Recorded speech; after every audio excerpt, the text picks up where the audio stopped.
Sí, Está grabando. Ya, Sergio, entonces, bueno, te decía que lo primero agradecerte lógicamente por este tiempo, en tiempos complejos como los que estamos viviendo, y Ujú. contarte, bueno, que esta reunión parte principalmente del interés de Celeste por conversar con algunas personas del contexto chileno que han trabajado o trabajan, por un lado, la educación física, la motricidad, la infancia, y que han estado pensando este tema. ¿Por qué? Porque Celeste está realizando su tesis de doctorado en Vitoria y está intentando hacer un trabajo donde relacionar infancia, educación física y educación infantil. Y para ello está intentando hacer un análisis comparado entre Brasil y Chile. ¿Vale, Sergio? Entonces, en ese contexto, Ya. la idea de Celeste en principio es conversar contigo, es conversar con Desiree, ¿vale? Y es conversar con Gladys, en principio. Ahora, si a ti se te ocurren otras personas que podrían ayudar a una mejor comprensión de esta problemática, bienvenido sea. Ella es la Celeste, es educadora y está haciendo su tesis dirigida por Felipe, a quien tú ya conoces, ¿vale? Ujú. Y bueno, y yo, tú sabes, intentando co-dirigir. Digo intentando porque siempre resulta difícil. Así que, Sergio, de verdad te agradezco muchísimo. Y además me alegra mucho verte porque no te veo desde que empezó todo esto. Sí. Te he escuchado, pero no te veo. Así que te mando un abrazo gigante y dejo a Celeste para que ella comience la conversación. ¿Te parece?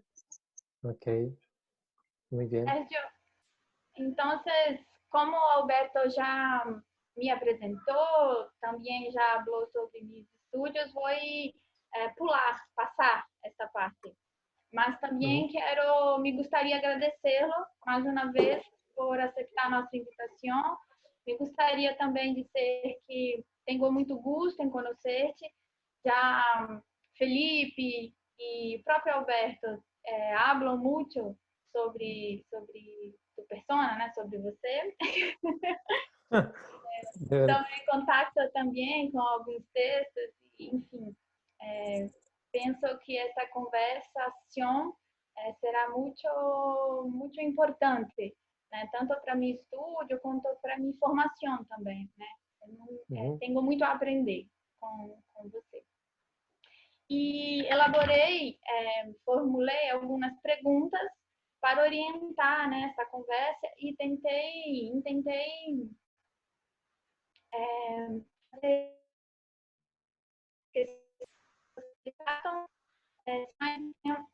do tema de meu estudo. Pero Ujú. nada impede que possamos falar, né, se ali surgem outras questões que tu pensa ser importante também comentar, estamos abertos a isso. Ok. ¿Puedo empezar o quieres comentar? No, no, yo estoy dispuesto a que você possa fazer o que você estime conveniente, né? Então inicialmente, para empezar, pensei que você poderia comentar de maneira mais geral sobre as discussões epistemológicas do campo de educação física chilena, para nos contextualizar, né, das principais discussões e problematizações que hoje estão sendo realizadas em educação física chilena. Sí. Voy a hablar en español y lento para que quede bien grabado y así ustedes puedan organizar el material y trabajar bien con él. Eh,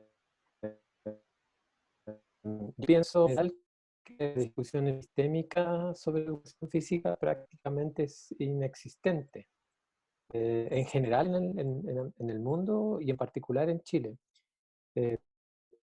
Que la discusión generalmente tiende a justificar lo que existe dentro de la educación física como término, como campo de estudios y de alguna manera a mejorar eso. Por lo mismo, no hay una discusión profunda desde mi punto de vista en el sentido de las bases más concretas de esa misma episteme, es decir, de una visión ontológica del ser humano, ontológicas del conocimiento humano y por lo mismo de las implicancias disciplinares, sociales y de campo de estudio. Normalmente las discusiones son más bien pragmáticas, es decir, cómo mejoramos y optimizamos lo que estamos haciendo. No vamos a discutir si el concepto, si la terminología, si lo que realmente hacemos es, por ejemplo, el movimiento o es las capacidades orgánicas o físicas. No, eso ya está como que no tiene sentido, es como una discusión añeja, una discusión antigua que ya está fuera de lugar porque las exigencias sociales son tan grandes como la obesidad, como las enfermedades no transmisibles, ahora la pandemia. Todo eso es mucho más importante que detenerse a pensar y a discutir sobre qué es lo que hacemos y cómo lo hacemos. Y si en definitiva lo que estamos haciendo tiene sentido.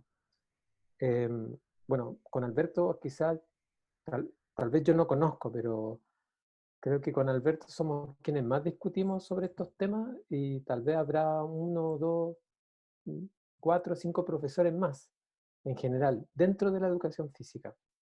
Y eso tiene un tema directamente, o se relaciona directamente con la educación física infantil o con la educación de preescolares, porque ahí es como otro campo donde los profesores de educación física en general no entran, sino que están más bien circunscritos a la etapa escolar normal, es decir, la educación básica, elemental y secundaria, pero no la pre-básica o de primera infancia. Ahí parece ser que está muy claro que lo que debiera desarrollarse es, en términos generales, lo que de distintos enfoques se llama motricidad. Pero tampoco hay una discusión sobre qué es lo que vamos a entender por motricidad. Si la vamos a entender desde una visión alemana, por ejemplo, donde los factores internos y externos están presentes, si la vamos a mirar desde la visión más francesa, ya sea clínica como la psicomotricidad o la fenomenología como Merleau-Ponty, o si la vamos a mirar básicamente como la mira la cultura anglosajona, específicamente, por ejemplo, Robert Regal o qué sé yo, Gallagher, David Gallagher del desempeño motor y todo ese tipo de cosas. Como sería, por ejemplo, lo que en Brasil se conoce o se conocía hace unos tiempos atrás de las perspectivas de Gotani, ¿no? Esa teoría desenvolvista del desempeño motor o de la educación física. Esas discusiones en Chile no se dan permanentemente, se dan por iniciativa de algunas personas que les interesa darse cuenta o discutir esos temas. Porque la discusión ontológica por lo humano es al mismo tiempo una discusión por su conocimiento. Y eso implica mucho de dos dimensiones que nosotros no estudiamos mucho en las universidades, que requiere mucho de filosofía y mucho de epistemología, pero no epistemología en el sentido descriptivo, corrientes epistémicas, no, epistemología experimental, diría Maturana, ¿sí? Una epistemología en el sentido de, preguntémonos en serio, de verdad, ¿cómo es que el ser vivo conoce? ¿Sí? Y de ahí cómo los mamíferos, cómo los primates, cómo los homínidos y cómo los humanos conocen. Esa discusión es prácticamente insospechada en nosotros los profesores de educación física. Porque además asumimos que existe eso que se llama educación física, que existe de suyo, que es un campo legítimo. Pero desde mi punto de vista es todo lo contrario, porque es una práctica que se ha afianzado en una sociedad con ciertas visiones políticas también, con una mirada ética también, que ha sido muy conveniente para un sistema neoliberal o de mercado. Entonces es una discusión también política. Sí, ¿Te claro. fijas? Entonces vamos sumando elementos que para la gente de la educación física en general, que no es fisiología, que no es metodología de deportes, empieza a aparecer como un mundo que no es propio, no es natural. Entonces, esa discusión se da entre algunas personas y, y con otras personas, digamos, con otras disciplinas. Por ejemplo, Alberto es un buen ejemplo porque él, siendo profesor de educación física, trabaja en una escuela de educación parvularia, ¿sí? Yo las discusiones que tengo, las tengo no con profesores de educación física, sino con biólogos, con filósofos, con sociólogos, y Entiendo. me sigue la idea. Entonces es como muy raro. Y cuando hay profesores, por ejemplo, estuve dando clase ayer, orientando un curso que se llama Fundamentos Antropológicos de la Motricidad Humana, para el Magíster de la Católica de Valparaíso. Pero resulta que de todo lo que se hablaba ahí era prácticamente nada en relación a fundamentos antropológicos, sino que eran miradas descriptivas, no sé, de un ser humano desde de la educación física asumida, es decir, el ser humano como un ser axiológico, o como diría Manuel Sergio, axiotrópico, ¿sí? Entonces, pero desde una visión no discutible, sino ya asumida. Y eso nos hace mucho mal, porque la forma en que se enseñan o cómo se desarrolla la educación física es muy dependiente, es decir, se recibe como una herencia, no se constituye, porque no hay discusión, sino que se asume como una verdad. Entonces, es muy perverso el asunto desde mi punto de vista. Pero, bueno, está por ahí, para no seguir. Sim, usted comentou brevemente sobre, seria uma outra pergunta que eu ia fazer, né? Tentar compreender se de alguma maneira há discussões sobre o corpo, movimento, corporalidade da infância, especificamente, né, os niños de 0 a 6 anos. Sí. E tentar compreender, apesar de tu já ter brevemente comentado, mas talvez poderia comentar um pouco mais sobre a partir de que se há, né? Sei que há pouca, mas dentre estas que você conhece, discussões, a partir de que perspectiva epistêmicas tem acontecido estas discussões de corpo infantil, de Sí. movimento, motricidade? Sí. Fuera de la educación física yo creo que hay mucha discusión. ¿Sí? Ah, sí. Fuera, sí. No dentro. Quizás no dentro, pero fuera sí. Fuera, O que seria se fora da educação física? por ejemplo, desde la educación parvularia, desde la psicología cultural, desde la biología cultural, por ejemplo.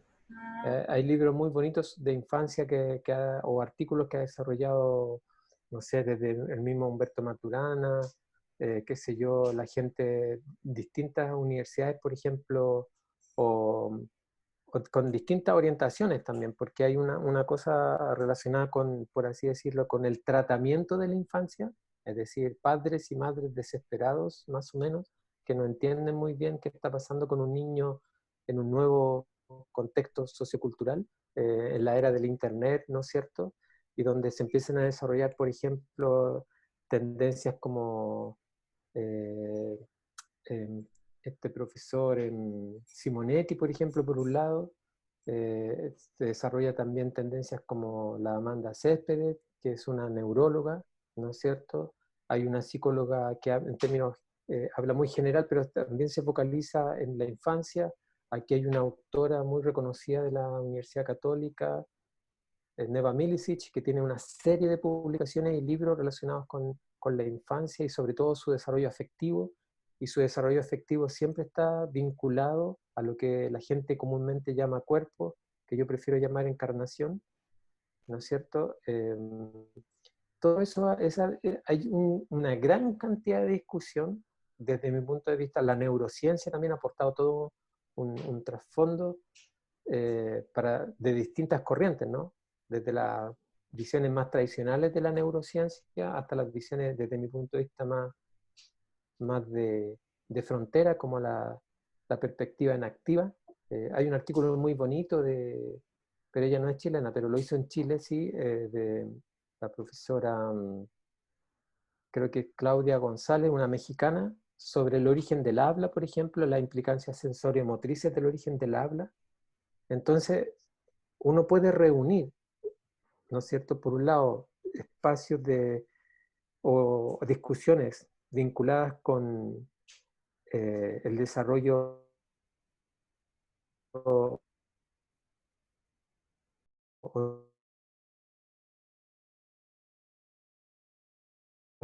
de la edad de la infancia que han sido profundizadas, como es el juego, ¿no es cierto?, como es, qué sé yo, formas de aprendizaje infantil y cosas así.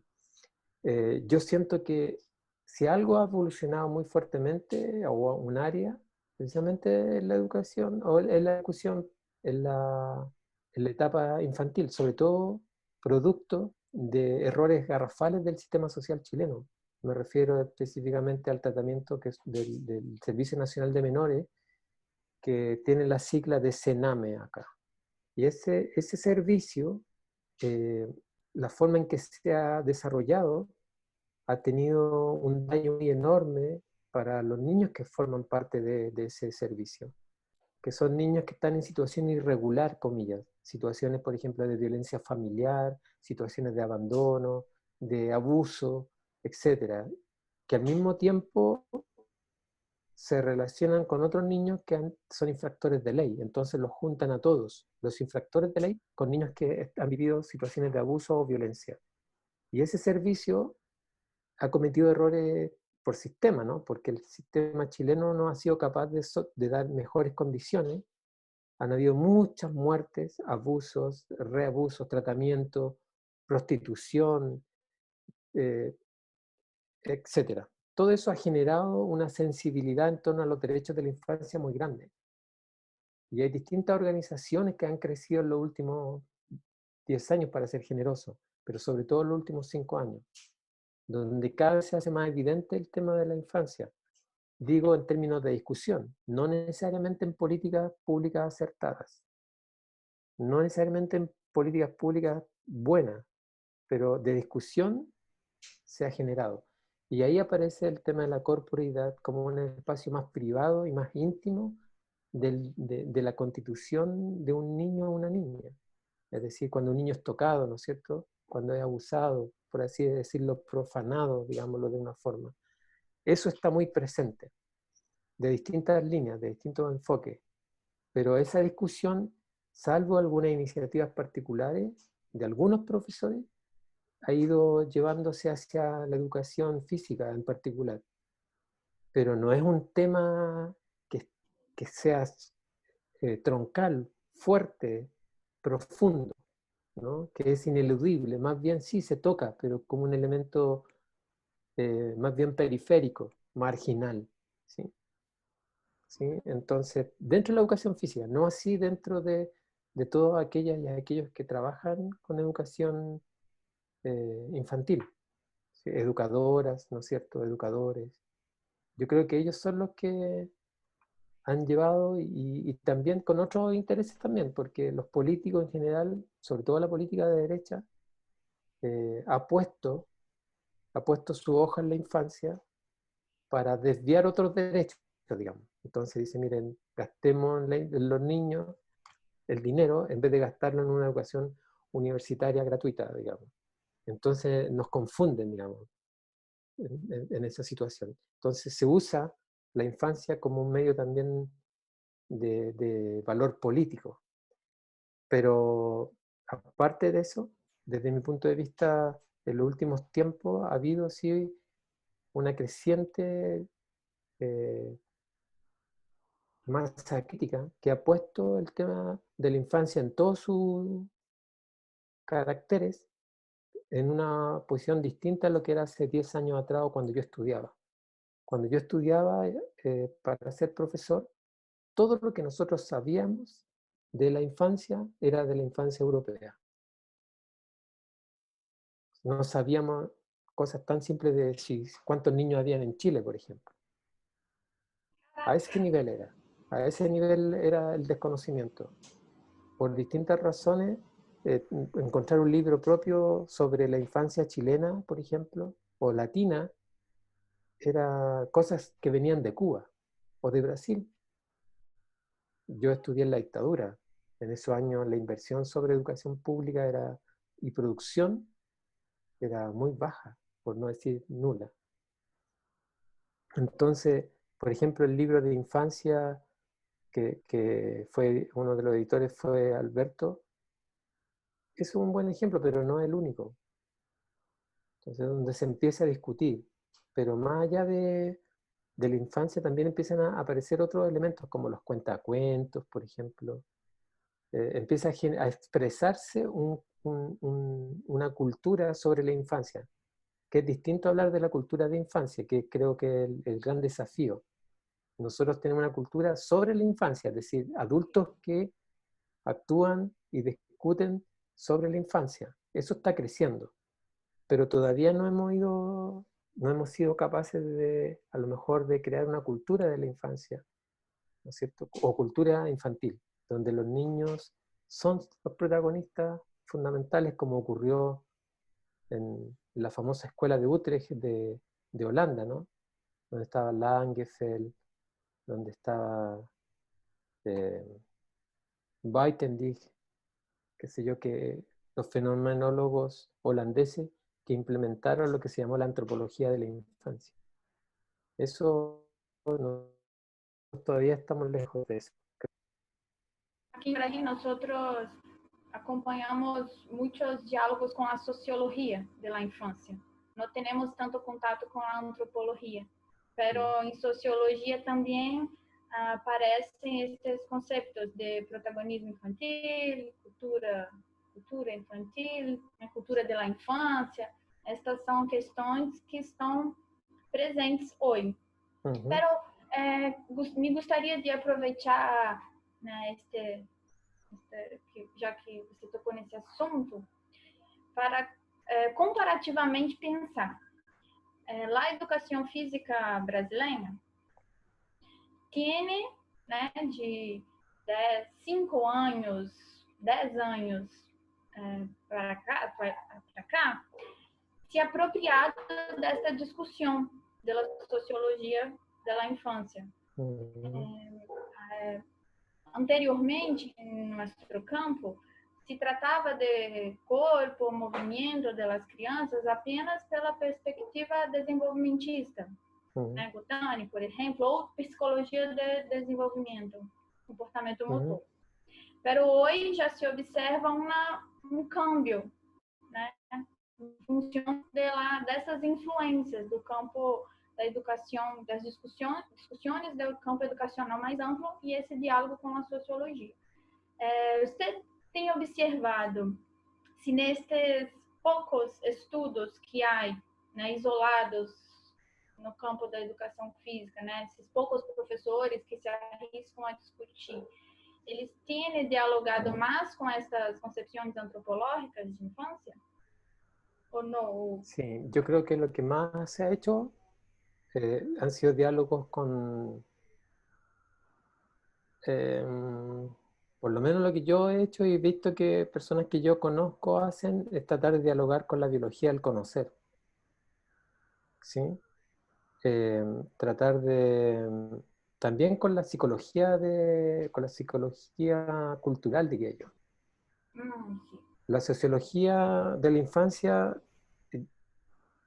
no creo que tenga mucho acogida todavía, digamos, o que haya muchos exponentes, pero sí he visto mucha gente en psicología que se ha acercado, ¿no es cierto?, y ha intentado reorganizar sus propios presupuestos en torno a la infancia, producto, ¿no es cierto?, de que eran herederos de visiones, por ejemplo, propias de la psicología social clásica, o de la psicología conductista, o evolucionista, o del desarrollo.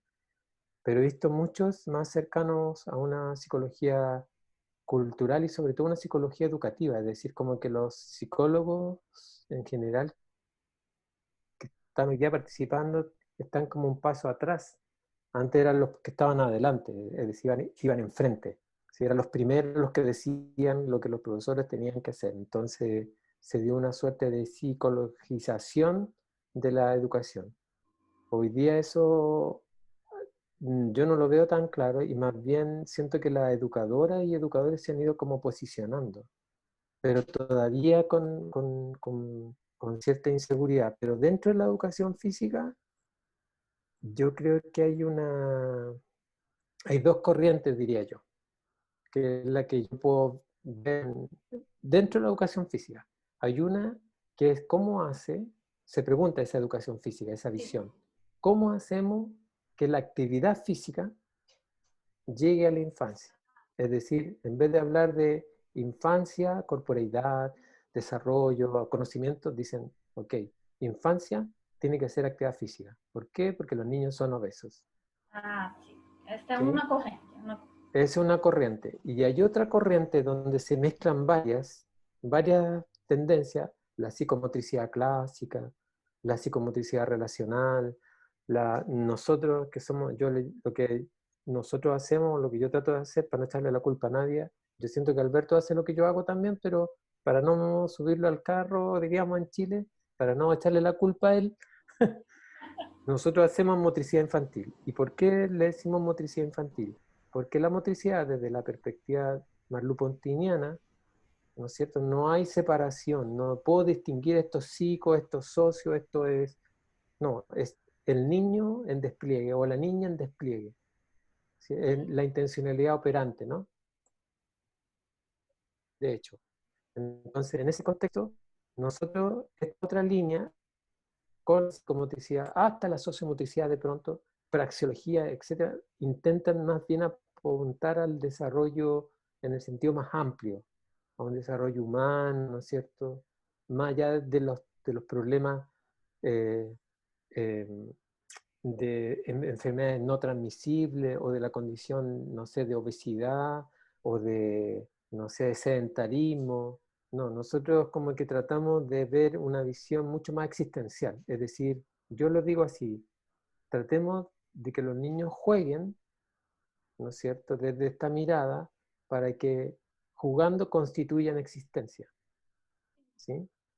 Entonces la otra no, la otra es como más paliativa. Evitemos que Sí, sigan subiendo de peso, que sigan teniendo enfermedades, que es una buena intención, digámoslo, ¿no? em Es Brasil bueno talvez eso, é claro, instrumental, né? Parado. claro, Sim. claro, pero una vez que no es es que esa concepción desde mi punto de vista sigue manteniendo lo que yo llamo un neodualismo. Un Sim? neodualismo, claro, cuando tú hablas de cuerpo, de alguna manera le das una característica ontológica a eso que llamas cuerpo, y le atribuyes propiedades en sí mismo. Es decir, el cuerpo podría distinguir, como dice mucha gente, ¿no? El cuerpo habla, el cuerpo fala. Hay un libro muy, muy bonito en Brasil, ¿no es cierto? Afala tu cuerpo, veí una vez. Yo dije, bueno, ¿y si habla el cuerpo y cuándo habla la persona? ¿O por qué hay una distinción entre lo que es la persona y, comillas, el cuerpo?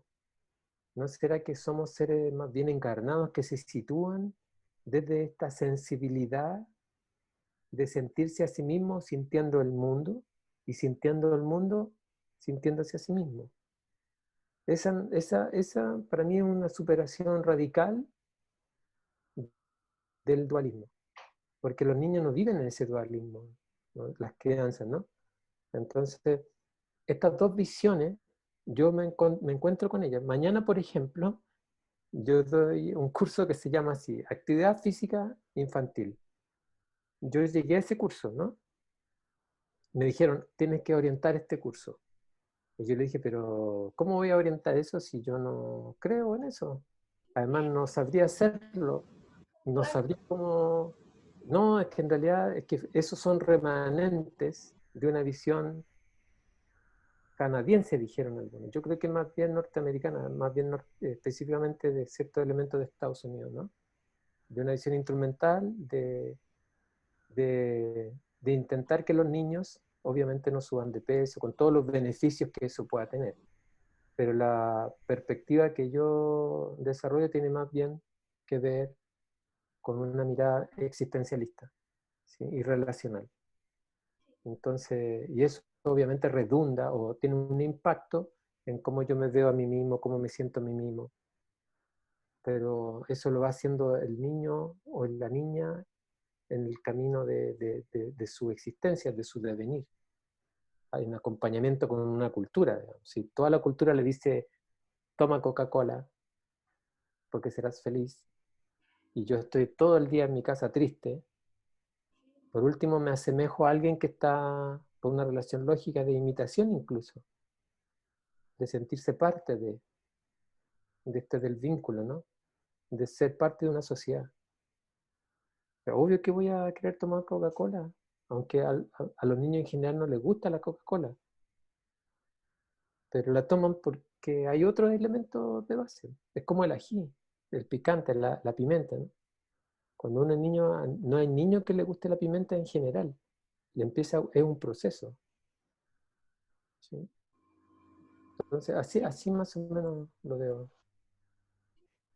Para avançarmos um pouco mais, creio que talvez já até tenhamos abordado, mas gostaria de saber, pensando em el contexto, né, esse contexto da educação física, tanto acadêmica, mas também talvez pensando em contexto profissional, associado com o contexto da educação infantil ou educação parvulária.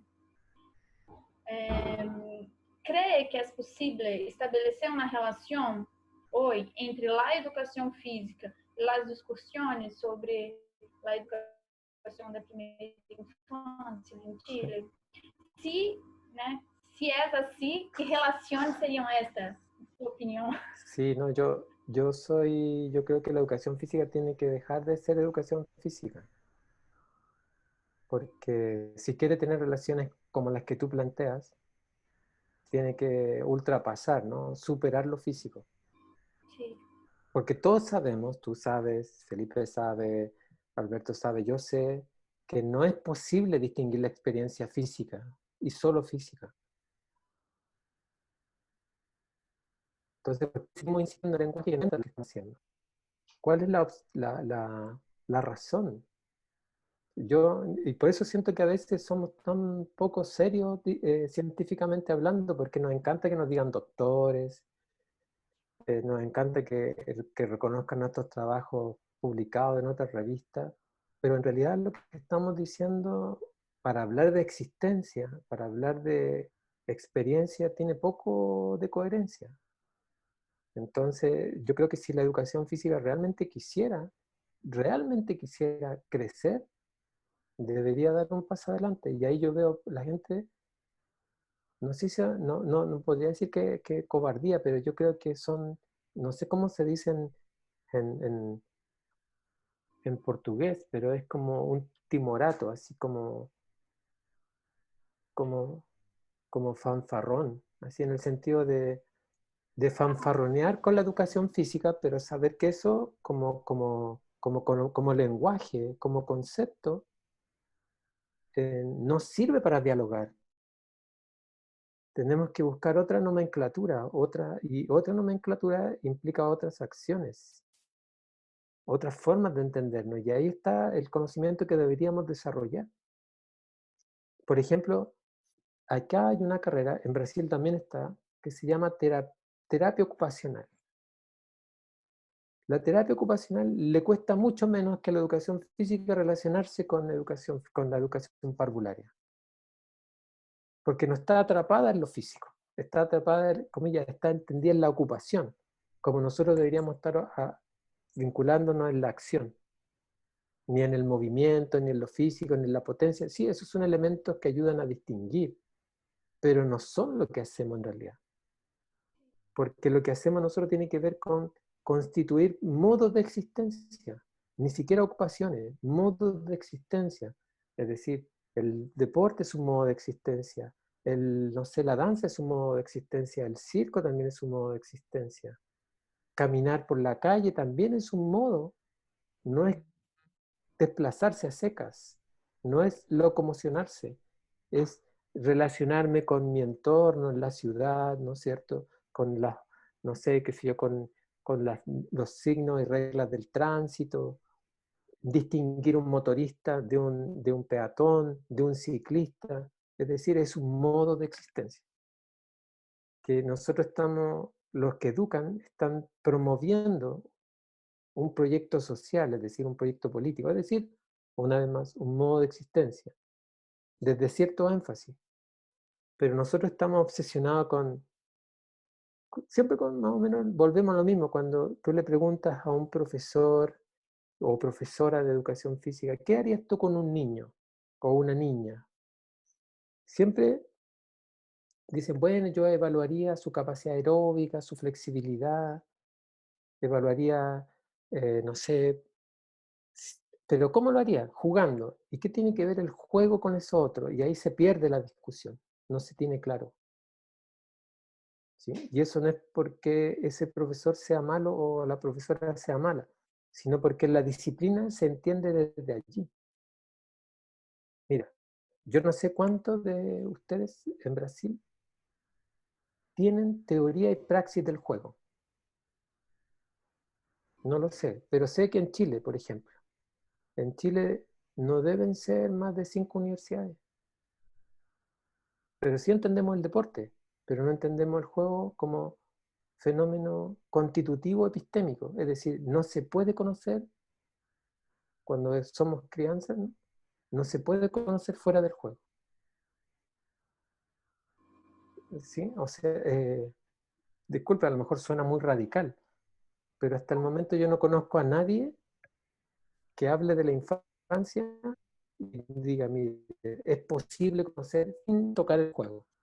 Em Brasil, muito recentemente, os cursos de formação estão tratando melhor as discussões de jogo e principalmente da infância, pero não havia essa discussão, mas como agora é muito comum a inserção de profissional de educação física em educação infantil, que seria educação parvular em Chile, né? Sí. Então, que essa demanda tem impactado os cursos de formações para tratar, né, melhor essas questões.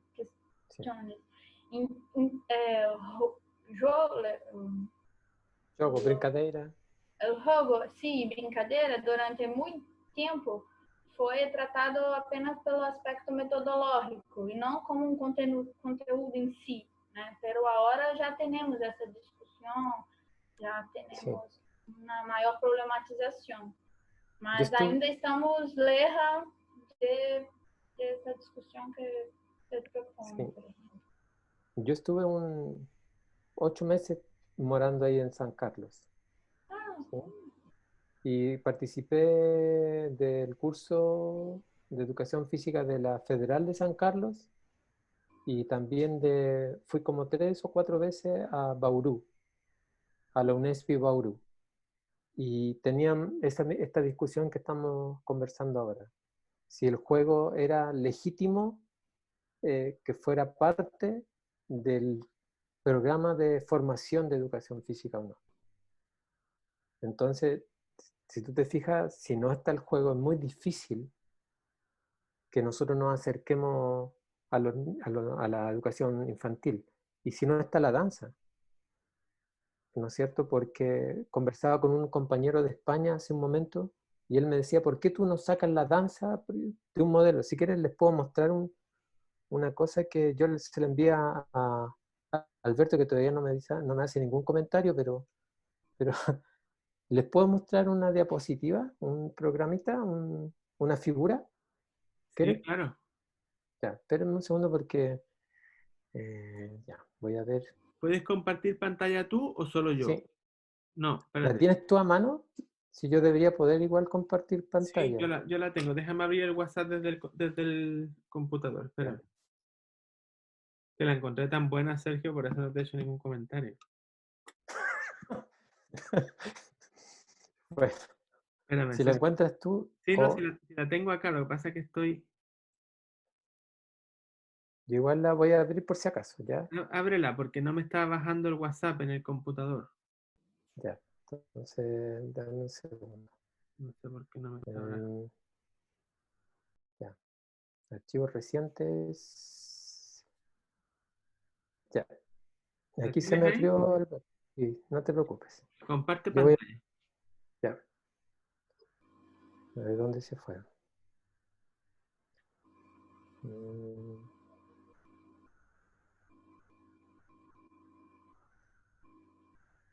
Ya. Yo les voy a mostrar. Ahí sí. Sí, esta es una perspectiva que hemos desarrollado. Esta es la visión que nosotros tenemos. Creo que Alberto la comparte, más allá de que puede que tenga algunos errores todavía, porque la estamos evolucionando, ¿no? La estamos desarrollando. Nosotros pensamos que motricidad humana es prácticamente sinónimo de enacción. Enacción es una corriente, es una perspectiva de las ciencias cognitivas desarrollada por Francisco Varela. ¿Sí? Cuando se separa de Humberto Maturana, desarrolla esta perspectiva. Y tiene en común con la perspectiva maturana la autopoiesis, ¿sí? Del acoplamiento estructural. Bueno, en palabras más simples, esto sería lo que nosotros llamamos en general un ser humano, ¿sí? Sí. ¿Sí? Entonces es un ser humano, más bien la motricidad humana, ¿no es cierto? La motricidad humana depende de quién la despliega. Es decir, la motricidad, ¿no es cierto?, de cada uno de nosotros y nosotras es diferente. La pregunta es ¿por qué? ¿Por qué es diferente? ¿Qué la constituye? Una organicidad, ¿no es cierto?, que está acá, la encarnación que le llamamos nosotros, es uno de esos elementos. Nosotros hemos distinguido 6 elementos que son propios de la motricidad en todo ser humano. Estas son invariantes, están en todo ser humano. En general podría estar en los mamíferos, pero vamos a hablar del humano nomás. Uno es la encarnación, es decir, una materialidad que es mucho más allá, ¿no es cierto?, de una materia cualquiera, sino que una materia que se siente a sí misma. Como diría Javier Zubiri, una inteligencia sintiente. Yo le doy vuelta y digo una sensación o un sentido inteligente, que obviamente por esa misma condición es que se constituye en tanto experiencia. ¿Sí? Y desde la experiencia del sentir el mundo es que yo voy atribuyéndole significado y sentido simbólico. ¿Sí? No puedo hacerlo fuera de eso. No puedo pensar algo que no haya sentido. Y si puedo imaginar algo completamente distinto, es porque de alguna manera tengo en mí un registro sensorio-motor o encarnado. ¿Sí? Pero eso, la pregunta es ¿por qué ocurre? Porque efectivamente esto que está aquí arriba se afecta en el despliegue. En ese sentido es afectividad. Pero ¿cómo yo sé cómo me afecto? ¿Qué intensidad tiene ese afecto? Por lo que nosotros llamamos emoción. Las emociones nos dicen el estado en que estamos, que nunca es que me llega, o sea, cae a mí, sino que es producto de mi relación con el entorno. No me puedo separar del entorno. Y esta relación siempre va emergiendo, nunca está prevista. Yo puedo decir, Alberto nos organiza, ¿no es cierto?, para que nos juntemos y conversemos. ¿Cómo va a ser la conversación? Ninguno de los 5 sabe hasta que empieza a operar. Es decir, es contingente, ¿no es cierto? Siempre es contingente, siempre estamos adecuándonos a un momento que nunca vuelve y que siempre nos demanda nuevas posibilidades, nuevos despliegues. Y esta misma, toda la conformación de estos 5 elementos anteriores genera y se genera porque somos indicados, es decir, no hay nadie como cada uno de nosotros, es decir, somos seres autónomos, no solo en la condición, sino también en el ejercicio, es decir, alguien me puede obligar a hacer algo, pero no lo puede hacer por mí. Alguien me puede enseñar algo, yo lo puedo aprender, pero nadie aprende como yo, ni nadie aprende lo mismo que yo ya sé. Y fíjate que acá aparece esto, aparece el juego dentro de la motricidad humana como una cosa ontológica, y también la danza. Y lo que yo conversaba con mi amigo español, que también conoce a Alberto, con Chema, es que él quería que yo sacara la danza. Él dice, no, pues la danza no es natural, me decía. yo le dije que ese es tu remanente, tú eres europeo, demasiado madrileño, le decía yo, porque tú ya te convenciste con los, no sé con quién, le dije, con los racionalistas franceses, por decir algo.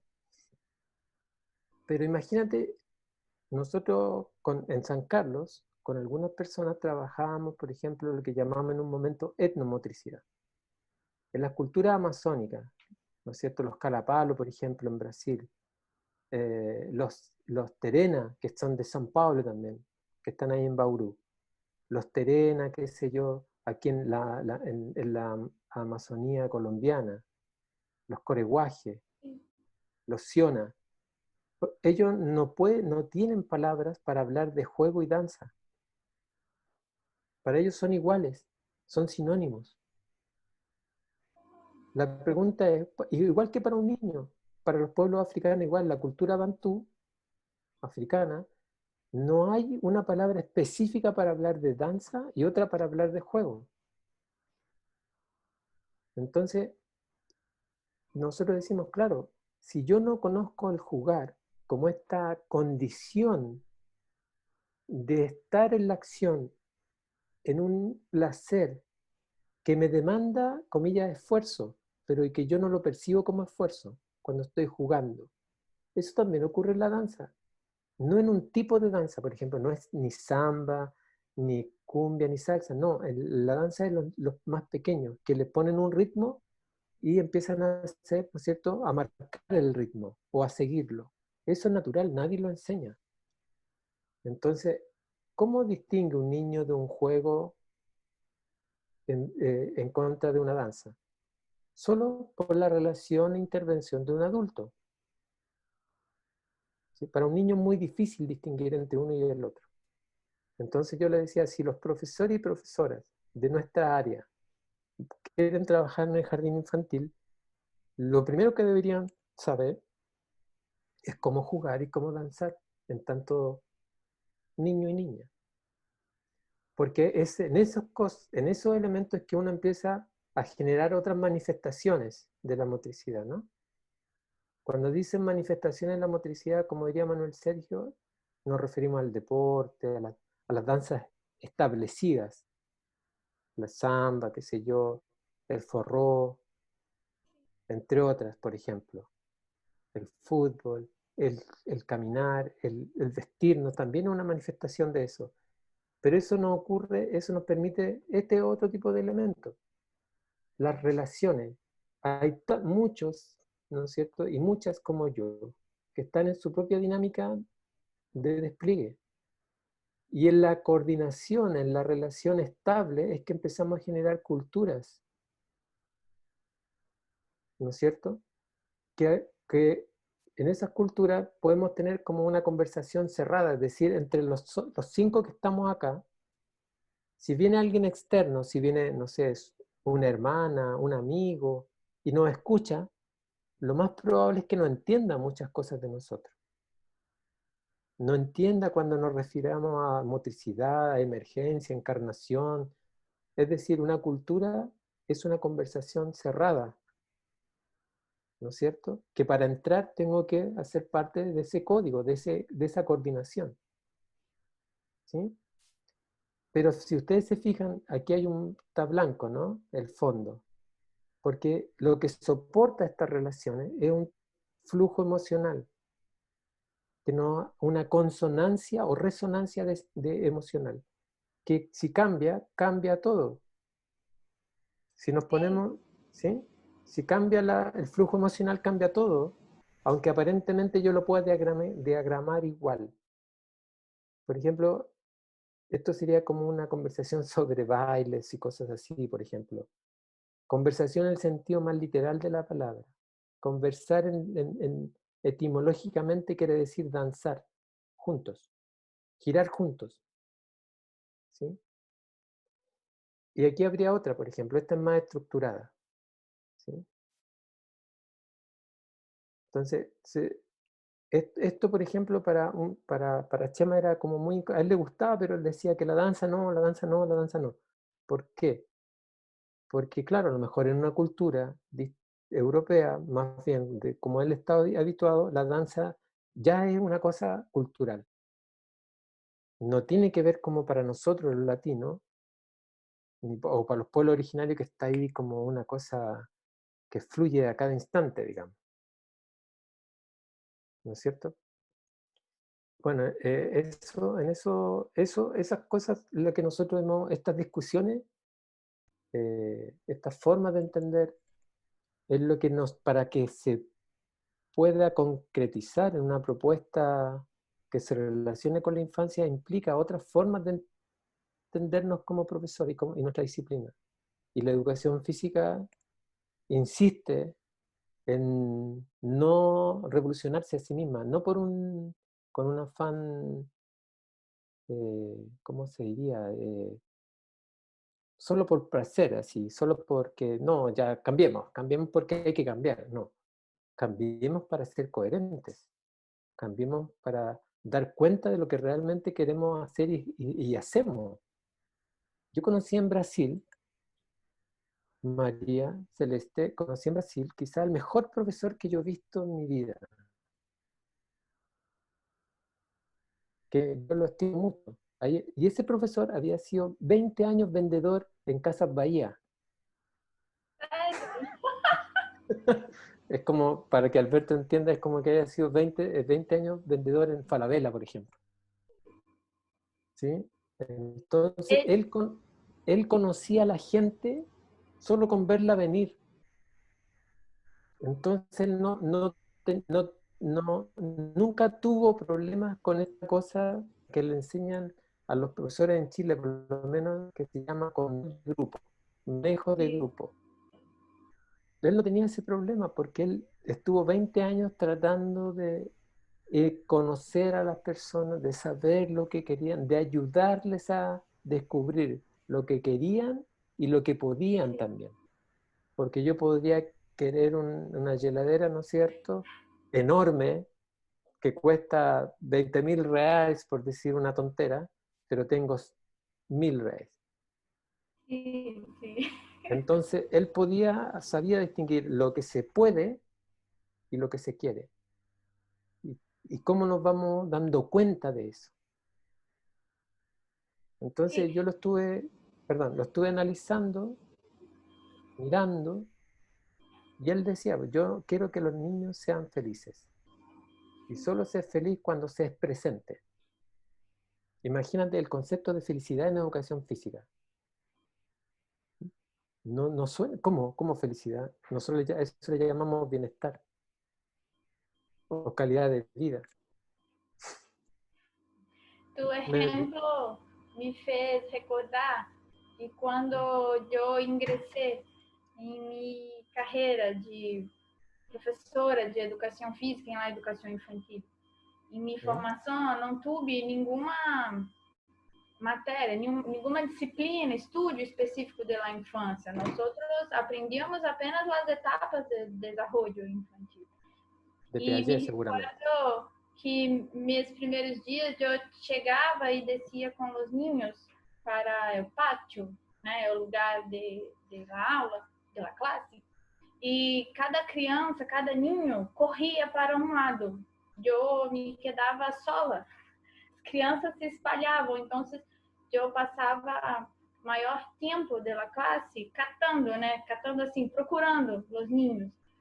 Pero quando fui compreendendo o que os niños queriam, né, o que seria uma classe, e hoje alguns estagiários me acompanham em minha prática, me acompanhavam em minha prática. E o que mais les chamava a atenção era que eu, em momento de classe com as crianças, dividia espaço com brinquedos de pátio, escorrega, balanço. E as crianças não corriam para os brinquedos, as crianças se quedavam comigo. Não precisava a hora não precisa de nenhum esforço para isso. Pero porque com essa experiência de compreender o que os meninos querem, né, construir o momento, o que significa o momento, pero hoje tenho essa experiência. Então, meus alunos ou meus estagiários, como disse estagiários? Practicantes. praticantes, sí, alunos praticantes sempre me hacen esta pergunta: como consegue ter a atenção dos niños tão pequenos? Então, seu exemplo de professor que trabalhou em Casa Bahia me passou uma cena, não, como disse, uma película em minha cabeça, né? Pero esta questão de olhar para os interesses dos niños. Bom, estou me gostando muito de nossa conversa, mas em função do tempo, creio que tenho que acelerar um pouco. Algumas questões que eu tinha não existe. Tengo. Eu tinha Tenía. formulado. Sí. Tinha. Ya. Em Brasília dissemos tinha, né? Que eu Sí. tinha formulado, creio que talvez você já até comentou. Então, vou tentando ver aqui o que não falamos ainda. Pensando em las bases curriculares para a educação parvulária chilena. Não sei se tu conoce. Sí, sí, algo. Conhece.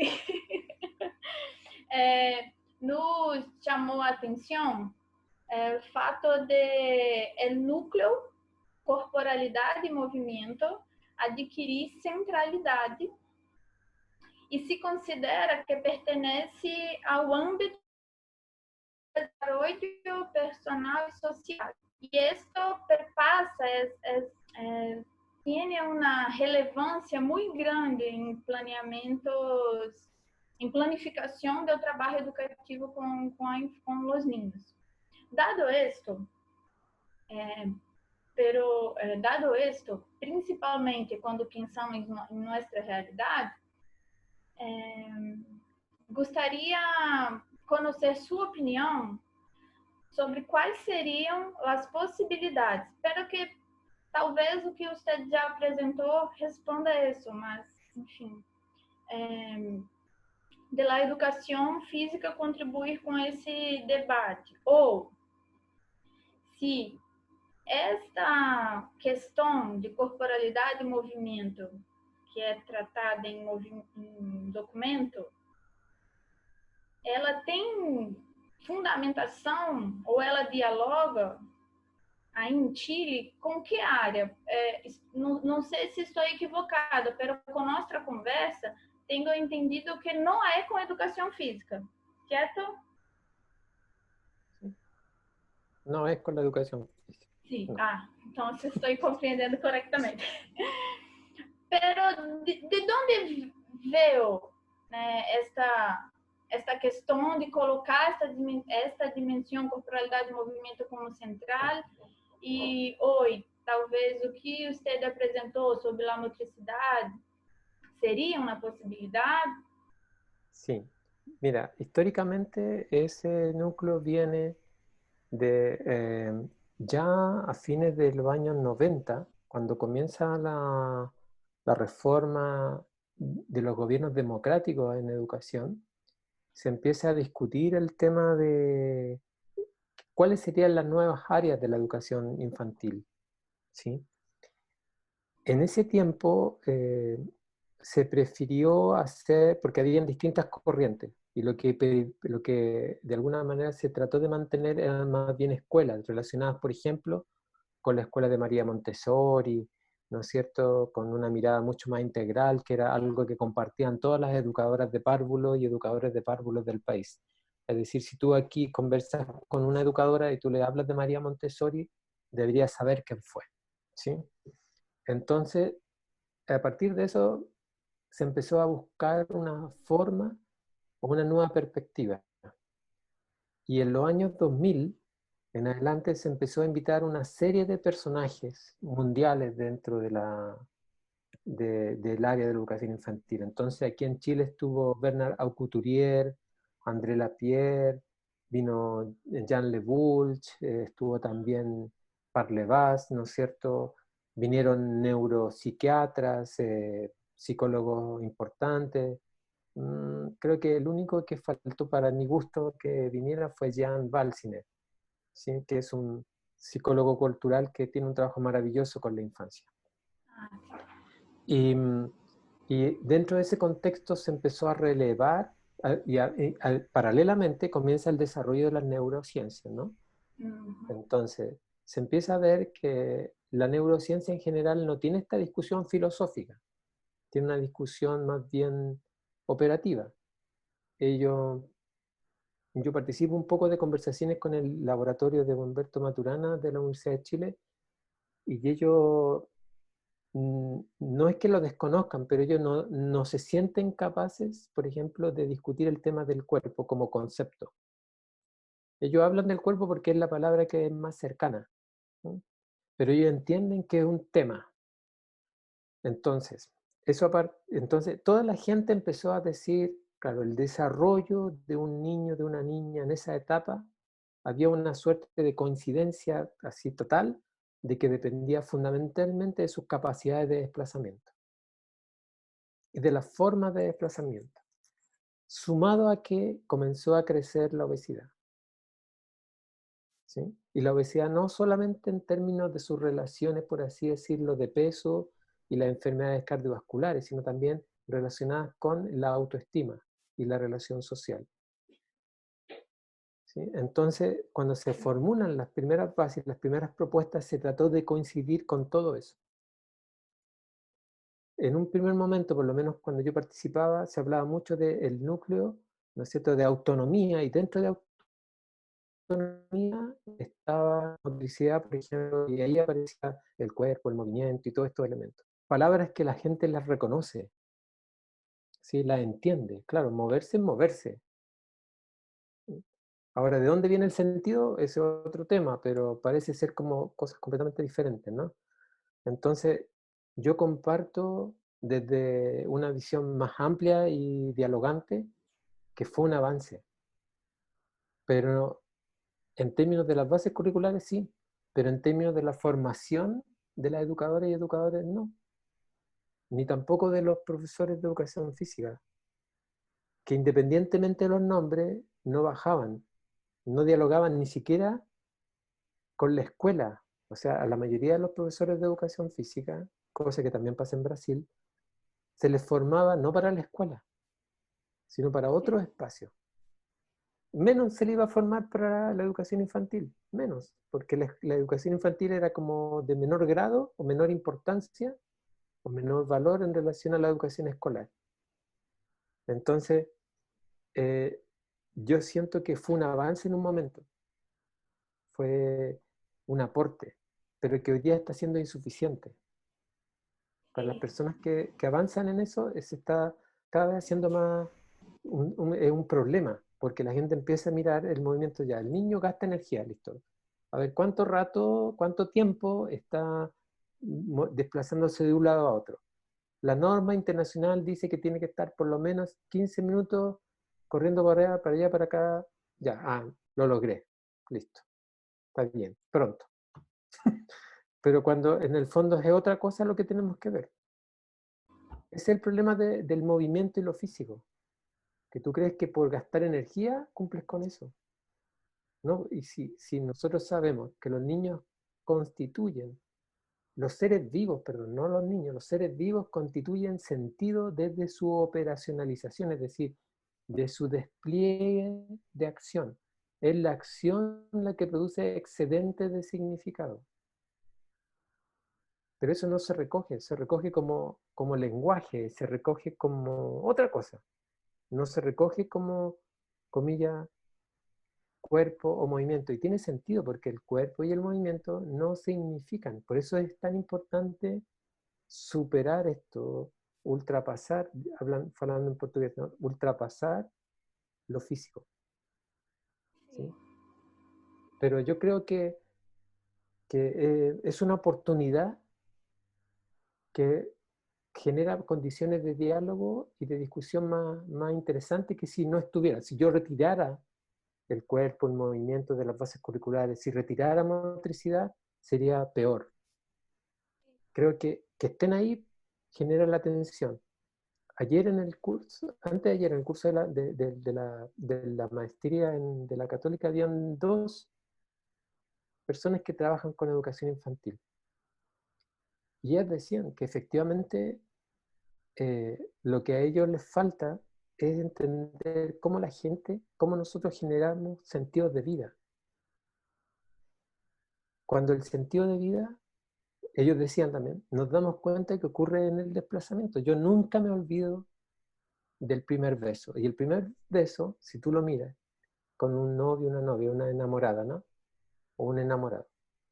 El primer beso, si tú lo miras biológicamente, es un despliegue de acción, es un operar, es estar en la acción, que para los seres vivos, sobre todo mamíferos y aún primates, y fundamentalmente humanos, les genera sentido de mundo. Pero eso como que no es parte de la educación física, es que no lo es, porque la educación física es eso, físico. Sí. ¿Sí? Entonces, cuando volvemos sobre el cuerpo y el movimiento en educación parvularia o educación infantil, yo prefiero que esté a que no esté, aunque le cambiaría de nombre, claro. Sí. Yo hablaría de otras cosas, pero prefiero que esté. Esa es mi opinión, así como... Porque podemos discutir ahí. Sí, sí, Si no está, no hay discusión. sí. Eh, estas concepciones, ¿no?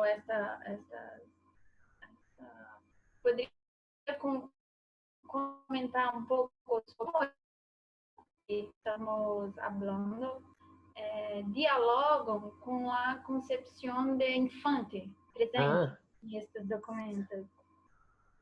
infante como el sin voz. Sí, ¿Conoce esa cosa? Como Ah, de los documentos. Ah, ya. sí, Sí. Mm. Bueno, eso es... eh, yo creo que ese es otro problema que tiene el documento. Sí, porque... coherencia, me parece, ¿no? Sí, sí. Porque en Occidente en general y en Chile en particular, producto de la economía de libre mercado y la necesaria comprensión que eso requiere para sostenerla, siempre se está hablando del déficit. Siempre hay un vacío, ¿no? Que hay que llenar. Siempre hay algo que hay que mejorar. Nunca está bien, ¿sí? Por lo mismo, la concepción de infante que tiene estas bases curriculares especialmente es muy conveniente, porque entrega a los adultos la posibilidad de decidir siempre y nunca de ir aprendiendo, no de evadir la responsabilidad. Es el adulto el responsable, sí, no, eso no tiene discusión, pero sí tiene discusión la decisión, en la medida en que vamos construyendo una sociedad democrática.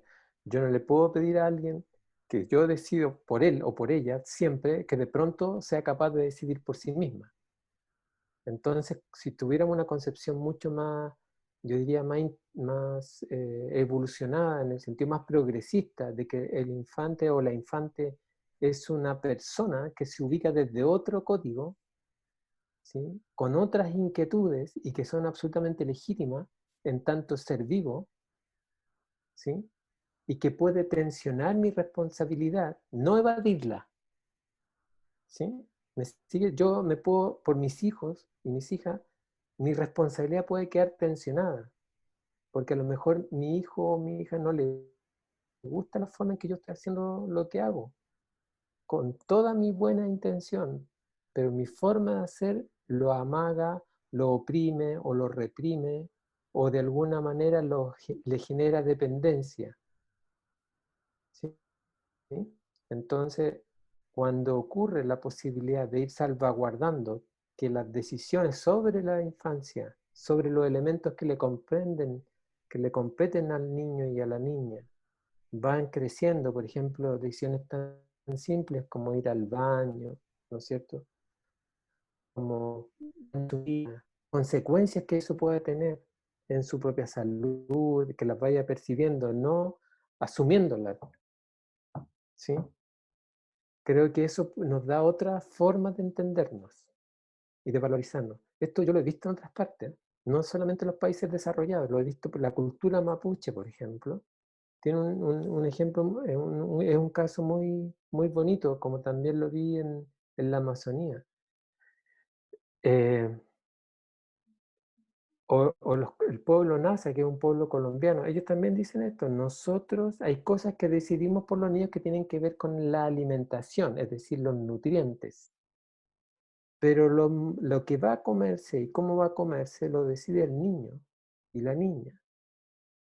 ¿Por qué? Porque la persona tiene que aprender desde muy pequeñito a que es él o ella quien va construyendo su vida en la relación con todos nosotros. Por lo menos en la cultura occidental normal no es tan así. Por ejemplo, a los niños se les enseña, los mapuches o el pueblo o ciertas comunidades mapuches dicen: no, eso no es mapuche.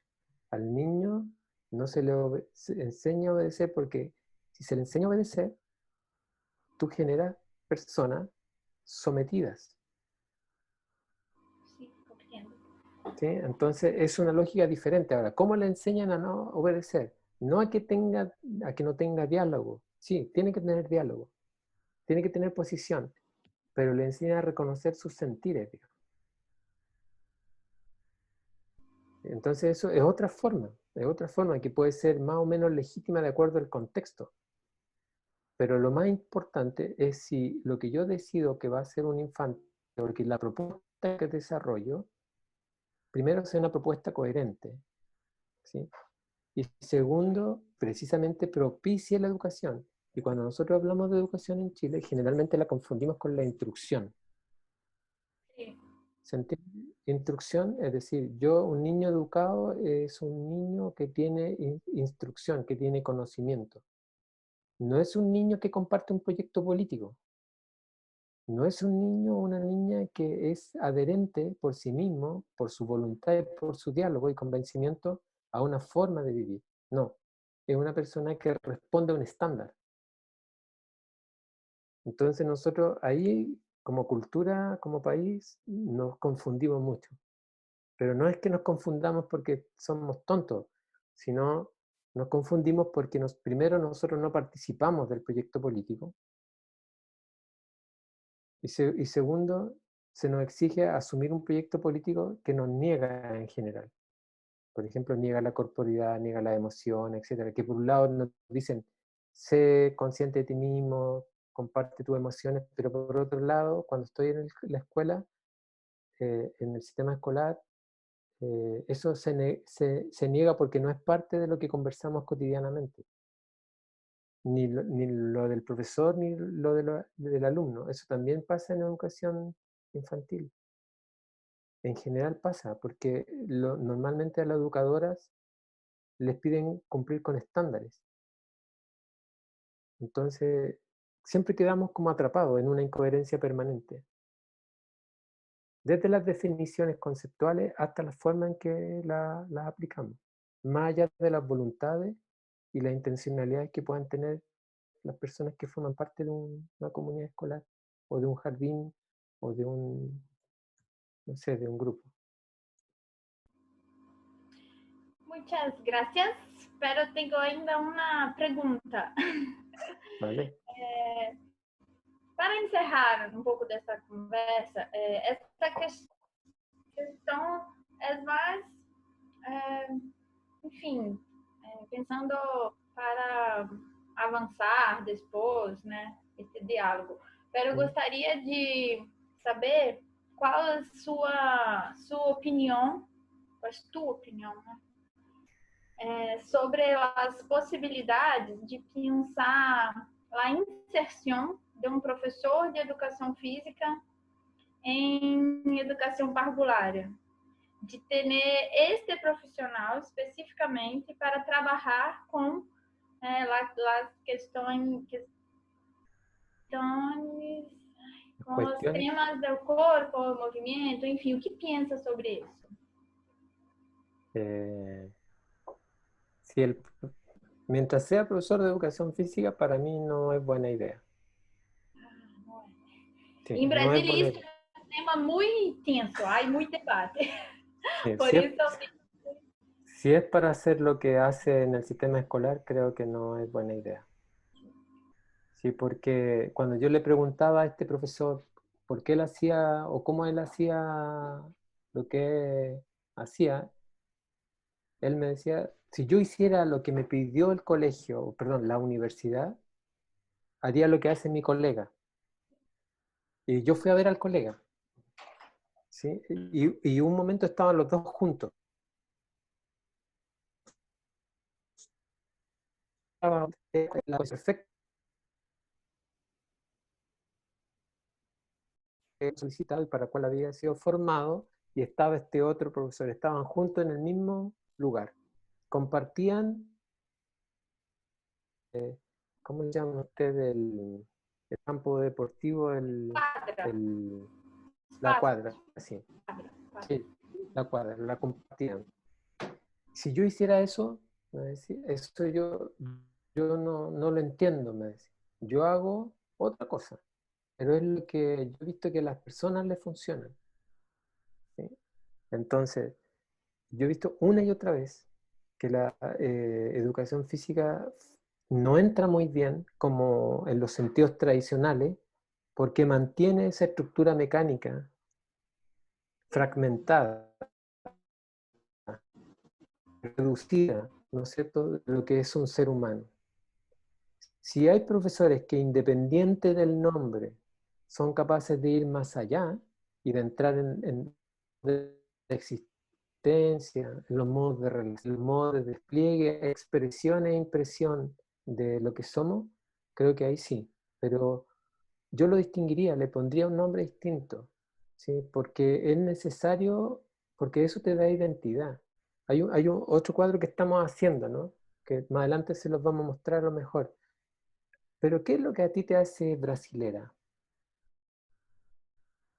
¿Qué es lo que tú puedes decir que te constituye como una mujer brasilera, o a Felipe un hombre brasilero?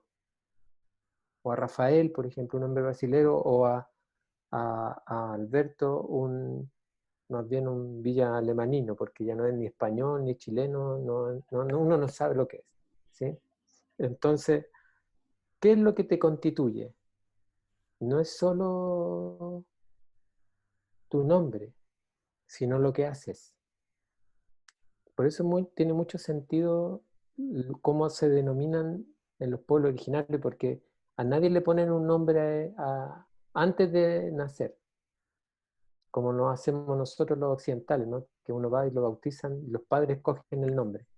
Generalmente le ponen el nombre en la cultura originaria después de que ven lo que van haciendo y cómo el haciendo va cambiando, es decir, lo que yo hago cuando niño es distinto a lo que yo hago cuando adolescente y es distinto cuando yo hago como adulto, van cambiando de nombre incluso.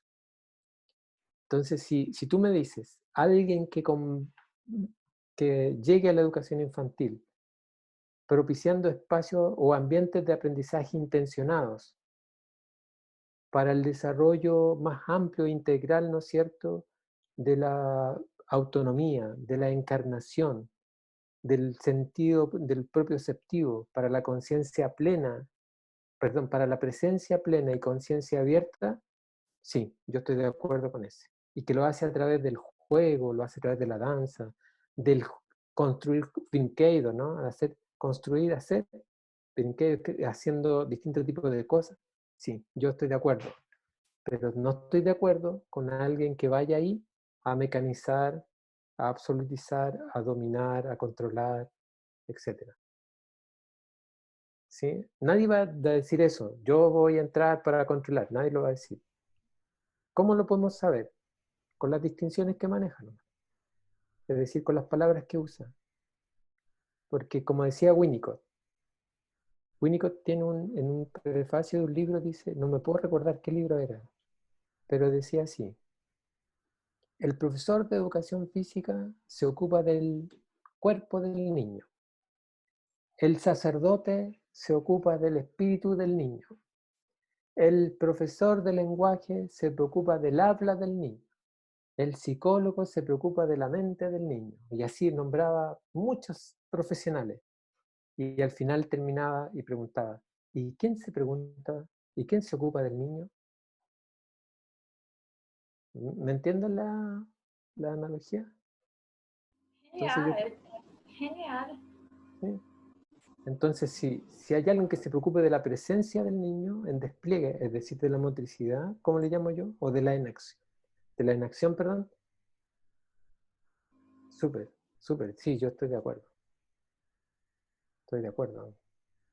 Absolutamente, pero si le va a ir a decir, mira, otro ejemplo, con esto termino.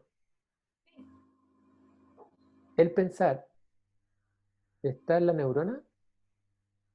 ¿Mm? Pensar, Sí, pensar. ¿Está en la neurona? ¿Fica en la neurona? ¿O no? no compreendi. La neurona, o que seria? Neurón, la célula nerviosa, Ah, sim, sim. ¿sí?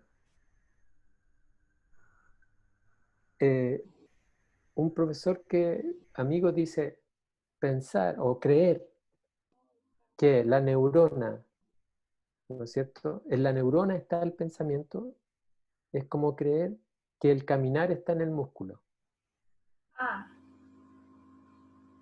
Pero también es cierto que no puedo pensar sin neurona, que no puedo no pensar sin neurona y que no puedo caminar sin músculo. Entonces el arte está en generar un profesional o una profesional que se ocupe de música, de una integrar todas dimensiones. belo ejemplo. Muy, muy bueno ejemplo esse. Sí. Entonces, Sérgio, para encerrar, com respeito a los temas cuerpo, corporalidade, movimento e infância, pensando lá em infância de 0 a 6 anos, le gostaria Sí. de ressaltar alguns não se abordaram em esta conversação, algo que queiras acrescentar, que é algo que tu consideras importante hablar, que ainda não hablamos. Sí, yo creo que sería bueno que ustedes discutieran entre ustedes si todas esas palabras que tú usas, cuerpo, movimiento, corporalidad, que supuestamente intentan superar el dualismo, no son un nuevo dualismo. A lo mejor estamos aportando, estamos parados en el mismo lugar de donde queremos alejarnos. Entonces, la pregunta es por qué los demás no nos dejan entrar. Un amigo decía hace unos años atrás, la gente no nos comprende, los profesores de educación física somos como los Quijotes, que peleamos contra los molinos de viento, Quijote de la Mancha, ¿no?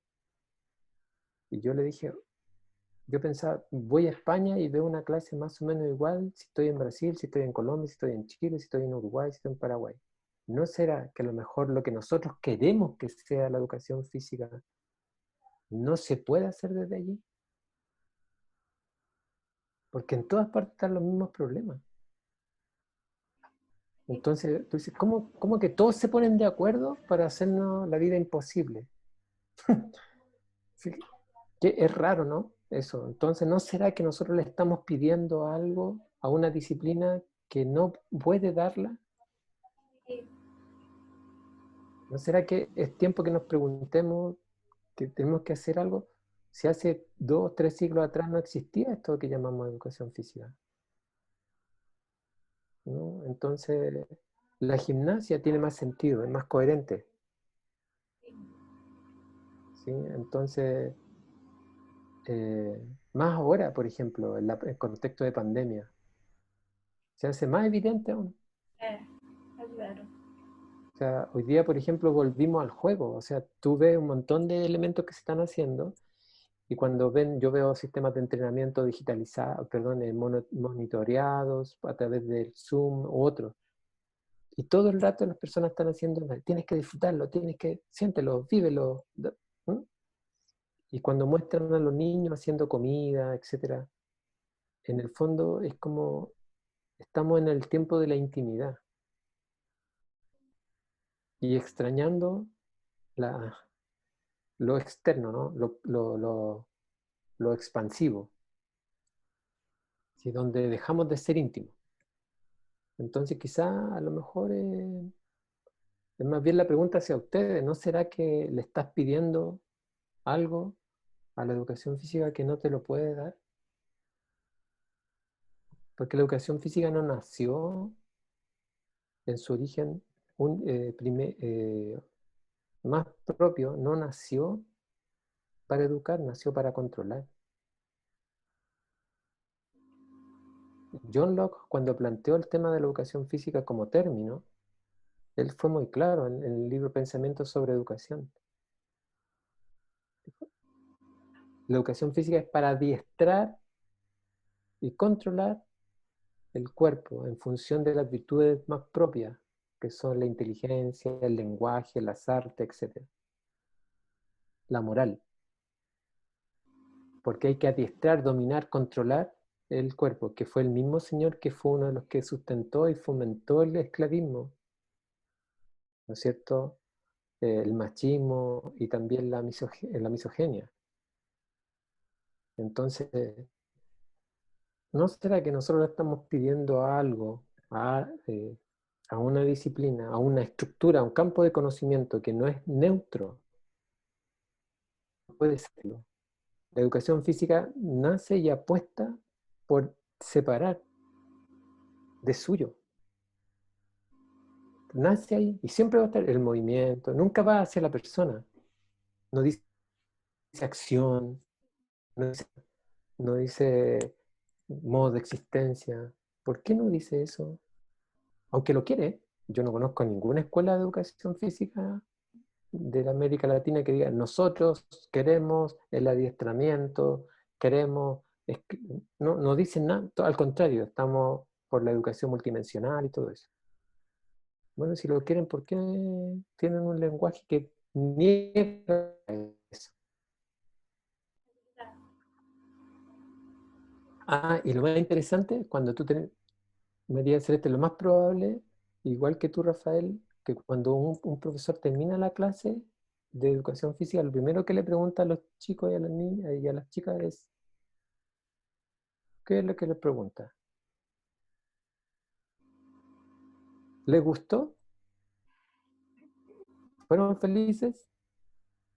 ¿Cómo evalúas con una categoría fundamentalmente emocional, fundamentalmente afectiva, no material, inmaterial por decirlo de alguna forma, pero sentida, elementos, y después le va, bueno, ahora con que se contraponen con elementos que son, comillas, absolutamente materiales y cuantificables, como la potencia, la fuerza, la resistencia, etc. Raro. O sea, nosotros sabemos que vamos para otro lado, lo intuimos, pero no lo podemos sistematizar, porque no queremos dar el paso, creo yo. Sí, muy buenas reflexiones. Sergio, muchísimas gracias por su colaboración. Creo que yo aprendí muchas cosas. Estoy a pensar, me quedé en muchos momentos pensando em mi prática quando retornar à escola, né? Aqui dissemos CEMEI, Centro Municipal de Educação Infantil, então dissemos CEMEI, não dissemos escola. Então, esta conversa foi muito produtiva, tanto para pensar, né, teoricamente, em estudo de doutorado, mas também me tocou enquanto professora, enquanto aquela que atua com os ninhos. E queria agradecer muitíssimo por tu colaboração, por esse tempo. Sei que, apesar da pandemia, de nos quedarmos em casa, né, o professor não para, continua seus trabalhos, enfim. Às vezes trabalha até mais, né, em função de novos arranjos. Queria também agradecer ao Alberto. Não tenho palavras, Alberto, para te agradecer por estar nos colocando em contato. E agora deixo em aberto também, se Alberto quiser comentar algo. Sí, claro, Celeste. Bueno, muy, muy breve, ¿no? Yo conozco a Sergio hace muchos años, pero nunca me deja de sorprender el volver a escucharlo, ¿no? Y más en estos tiempos que se le echa de menos. Cuando te decía, Sergio, lo del diagrama que no te había dicho nada y te decía en términos de broma que es que no había encontrado nada que decirte, no era una broma, era, de verdad, te lo digo, eh, era algo totalmente cierto. Muchas veces yo me encuentro que digo, bueno, ¿y qué le digo yo a esto, no? Está tan bien cerrado, está tan bien estructurado que difícilmente uno puede entrar ahí. Eh, Sergio, agradecerte, te quiero mucho, tengo muchas ganas de volver a verte y bueno, y lo único que puedo hacer ahora es contribuir a seguir haciéndote famoso subiendo esto a YouTube y, y difundiendo en redes sociales. No, de verdad, muchísimas gracias, Sergio, te pasaste.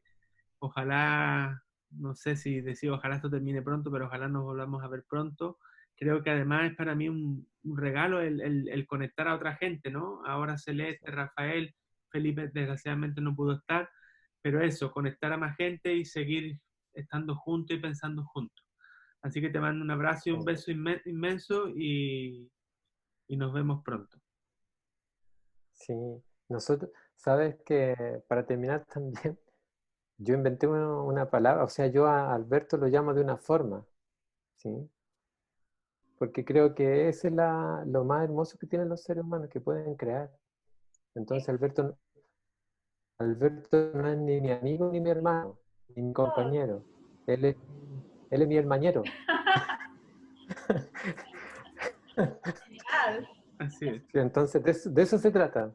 Sí. Sí. Así que, no, gracias, gracias. Yo siempre para mí es como un regalo que quieran escuchar o que quieran conversar. Así que cuando quieran, si se puede, es decir, solo hay que coordinarse bien, nomás, como lo hizo Alberto, que él es genial para eso. Es un muy Genial. buen Bueno, yo creo que sí, que nos queda entrenador. pendiente otra conversa para la distinción de cuerpo y encarnación. Yo creo que esa es una distinción bien, bien interesante que Sergio nos podría ayudar a comprender mejor. ¿Vale? Así que bueno, un abrazo tremendo, les envío la grabación pronto y estamos en contacto. Vale, Sí. Chao. cuídense. Cuídense Chao. mucho. Chao, chao.